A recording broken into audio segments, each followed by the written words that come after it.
Hello, welcome back, and thanks for joining me. It's Judy from Thistledew Creations, and I want to do some, well, just one nature-themed journaling card. And these are bigger than what I normally make for a journaling card, but the reason they're so large is what I started with. So I made this one for my son. He likes owls and he likes green. So what they were to begin with was pages from an address book. So that's where the size comes from. And what I did was I deconstructed the book and I saved any pages that weren't written on, because you can journal on these spots, and left pictures attached. I covered over, I'm not sure what was there, whether there was writing there or something else, but I just sort of collaged over top in coordinating colors wherever I wanted to cover something. So I've got these two still to do, and these ones are attached to pages. So I'm not sure if they will be done the same way as what I'm going to show you right now. A few more here, just pages with the K. So that might be saved for someone whose name begins with K and included with Happy Mail. Yeah, that one I left a little flap. So when you deconstruct a book, there's usually more than one way that you can use the pages. So this is a great way to use when you have a full page in a small scale address book, or usually it's an address book. Sometimes in photo books too, you'll find pages like this. So the little owl, he was just so rich with the dark blue sky, the dark green and mossy green accents. So I found a coordinating scrapbook paper to put behind him, covered the entire back and left a bit of a border showing. First, I rounded the corners and inked the edges on the page. So I'll do that here first. And then on the back, I put a plain page with just another strip of that paper. And so Carson, my son, can use this as a journaling card, or he could put it in a frame if he wanted, but I think more likely he'll just use it as a bookmark, a big bookmark. He's in school, so he's sometimes doing a lot of studying and stuff. I don't know how much he actually uses books these days. I think they do a lot of it online.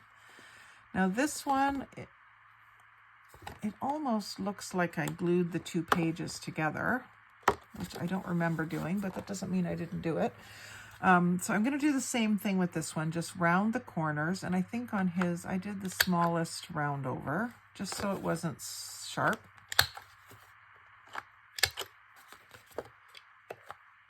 And I'm even going to leave, this is a little bit rough where it got torn out, but I'm going to just ink it up and let it be a little rough. So I start off with vintage photo for inking around the white. It's not quite white, but the off-white. And I did these, I dismantled this book probably 2 years ago now. I think I've been doing this paper crafting journey for about 3 years. Started in 22 and it's 25. 25 is almost over, so almost 4 years. So just a nice little inking around the edges. I love these little baby birds in the nest. And then I'm going to just glue that right down in the corner of this paper, because I felt that the greens were good and the blue background relates to the blue in the sky. I didn't want to do it in drab neutral colors. I wanted to add some color, so this is how I decided to add the color, was with this background. So if you have two-sided paper and you can find one that has something that you can write on the back and a good pattern on the front, then you could just use that. But because my pages are white on the back, I've put another piece of craft colored paper out of a notebook on the back for writing space. I want this really well glued down, so I'm going to squeeze some white glue all through the center, all the way around the outside edge and all through the center. This also helps me just have a little bit of time to position it where I want it. I'm going to make sure those corners are really good.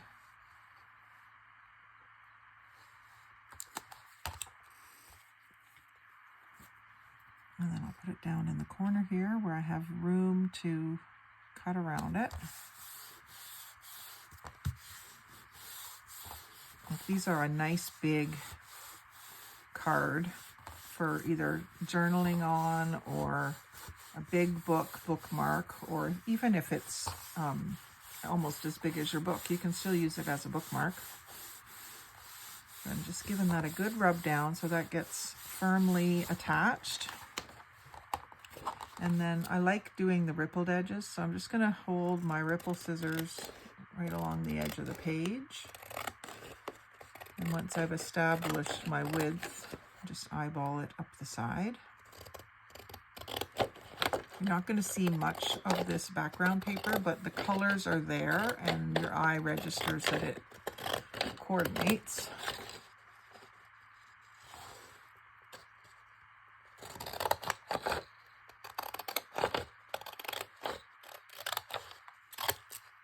That went a little crooked on me. Trying to do it so that you can see it and I can't see it.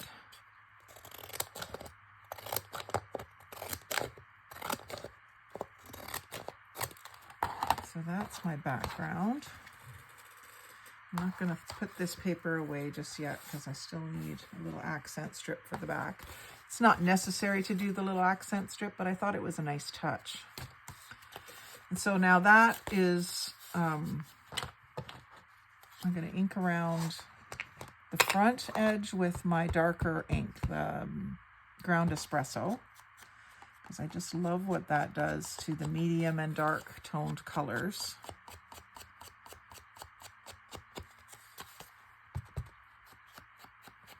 And you want to do this with kind of cardstock if you're going to have it hanging out the edge like that. And these pages were cardstock, not the thin scrapbooking paper that you get sometimes at Michael's or the dollar store. So front side gets ground espresso. On the back side, just around the edges, I did vintage photo because I wanted to see the difference between the two.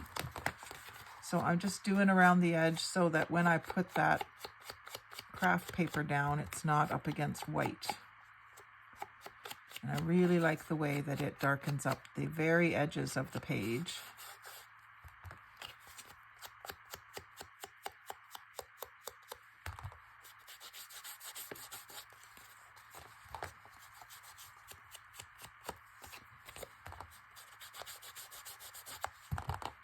Now this is more of a spring theme and I'm doing it in the fall. But I may just, if I have enough videos for the next couple of months, I may save it till spring. And then one day when I want to be in my garden, I can be in my garden and still have a video done. I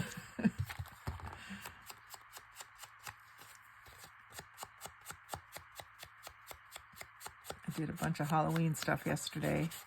Kind of need to do some more, I think, but I just don't feel like it, so that's why I'm doing this.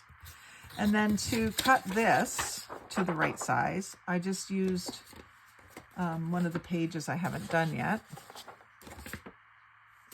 because it'll be the same size as this, minus the rounded corners. And I just simply did a little bit closer to the edge, but so that you can see it beyond the edge of the page. These are like cardstock pages anyway, so they stay put and they're not floppy, so it's easy to cut around.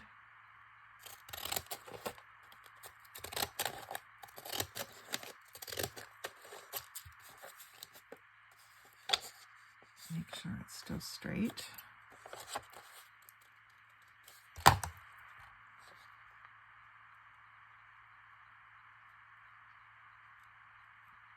Something's a little crooked, so I'm going to move this down and recut.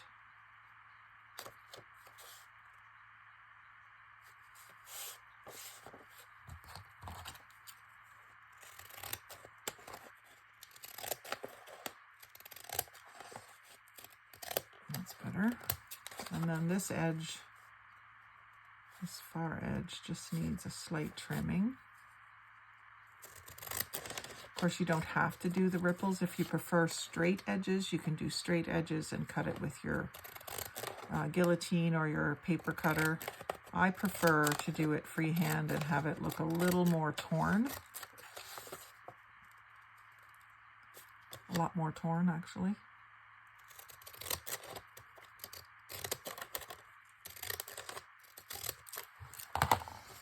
So that's just used as a guide, and then we'll see how it fits on there.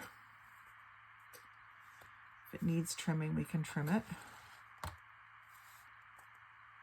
It's a little bit too tall. See how the border along each side is a little bigger than the border at the top and the bottom. So I'm just going to trim a little bit off.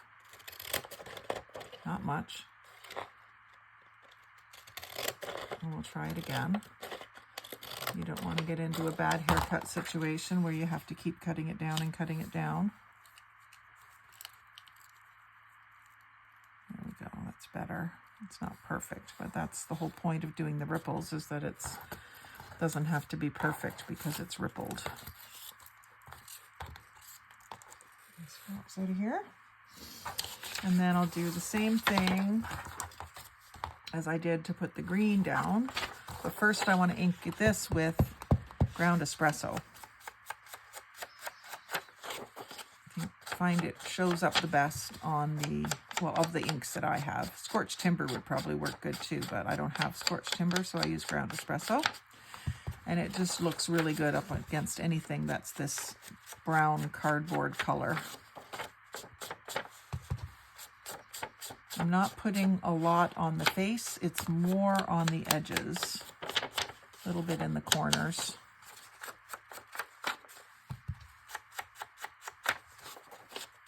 This kind of makes it pop off the page.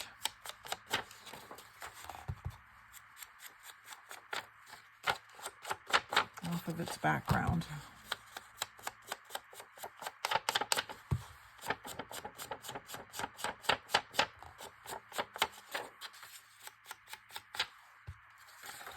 And then glue stick all over the back.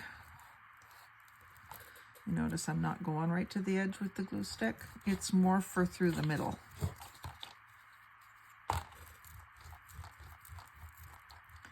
And because this is kind of thin, I don't want any of those little globs of glue, so I'll get rid of those. Either spread them out or just take them away completely. I've got quite a bit of them here now. I don't want them making the paper bumpy.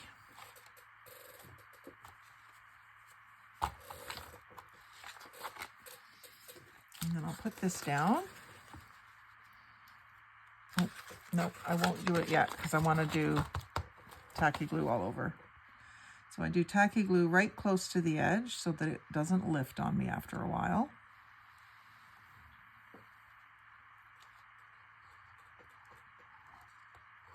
I worry that the glue stick is going to dry out and let go because there's not much to it. And then just so that I have some wiggle time, I put more of the tacky glue through the middle in usually just a squiggle pattern like that. And then get it set at one bottom edge. And you will have a little time to move it if you need to, but not a lot. It's not exactly perfect here. I want this bottom to come over there.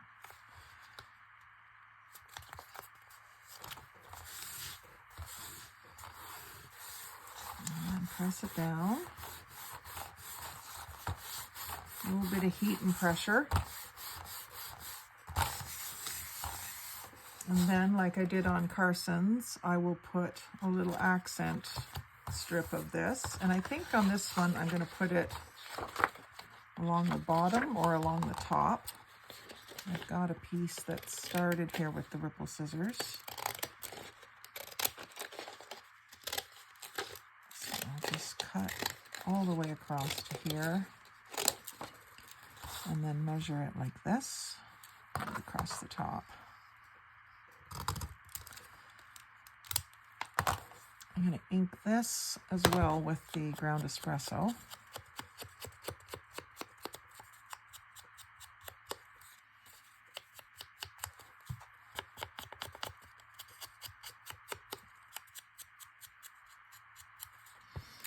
And just glue that down. Of course, you could do these and put like a pad of paper on the back. You could put pocket on the back. There's so many things you could do other than just a journal card, but today I just felt like keeping it simple. And then I just gauge it so that it looks fairly similar reveal down the sides and across the top. And just set that down. And there's our little bird nest journaling card.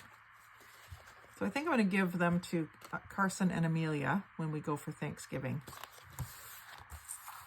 And tell her, no, it's not a hint that I want a grandbaby. I'm not there yet.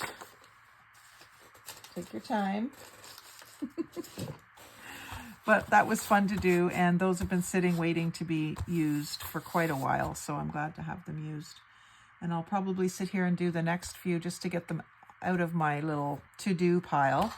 And I don't know that you need to see me do 6 of them, but if I'm going to do one that's particularly cool, I will bring you back and show you what I'm doing. So thanks for watching. Like, comment, share, and subscribe. But most of all, have a great day and happy crafting.